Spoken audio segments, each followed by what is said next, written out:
Chartered College of Teaching told the Times Education Commission yesterday that teachers are constantly looking over their shoulder and are forced to behave like robots. Joining me now is the CEO of the Chartered College of Teaching, Dame Alison Peacock. Alison, you told the Commission that teachers are facing a constant pressure to stick to the script in classrooms. Tell me what you mean by that. What is the script? Well, I think this is absolutely the case. I think that teachers, head teachers, constantly want to do the best they can for their children, for their young people. There's a regulatory system that is high stakes. And so as soon as any guidance is produced, as soon as there's a hint of this is what we're looking for, then school staff try to behave accordingly. And what happens, of course, is that, classrooms are very busy places. They're places where there's a very dynamic learning opportunity going on all the time.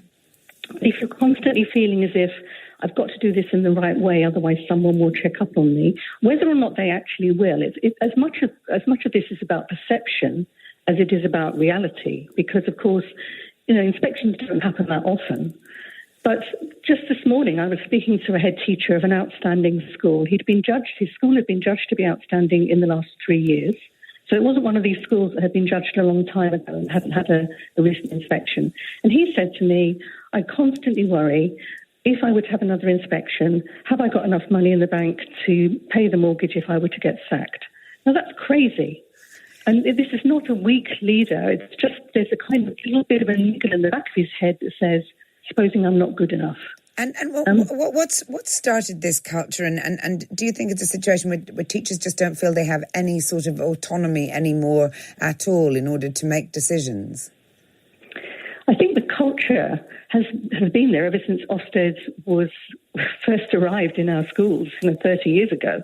So I think there's always been a sense of worry about judgment and what someone else is going to say and think. But most recently, I think under the previous HMCI and under the current HMCI, there is a sense of there is a right way of doing things. And you're going to be pilloried if you can't find that right way. And the irony around that is, of course, that myths emerge.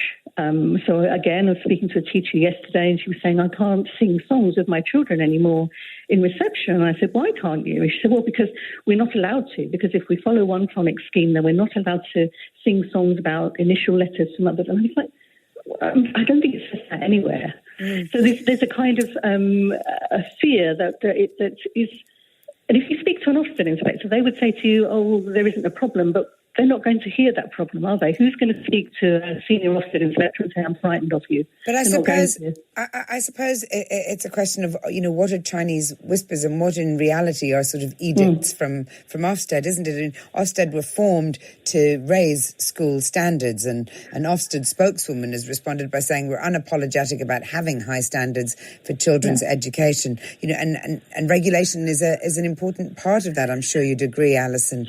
So I completely agree with high standards, and this is exactly why we have the Chartered College of Teaching. But the Chartered College is about building professionalism, it's about building professional expertise, it's about engagement with research, in order that teachers aren't subject to those myths, that they can make good decisions based on evidence in their classroom so that their teaching can be exemplary.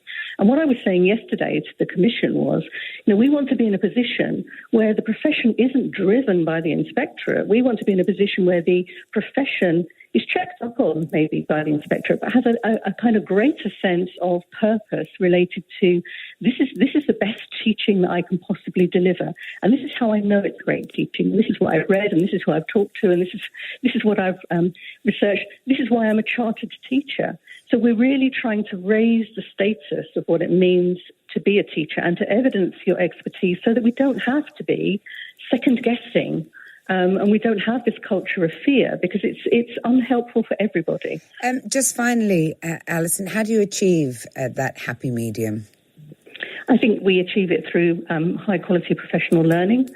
That means that people are able to cite evidence, they can attend courses, they listen to each other, they try things out in their classroom.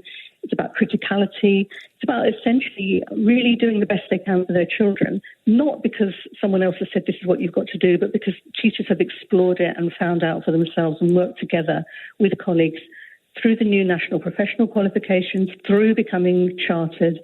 That's the route. It's professional learning that's absolutely fundamental.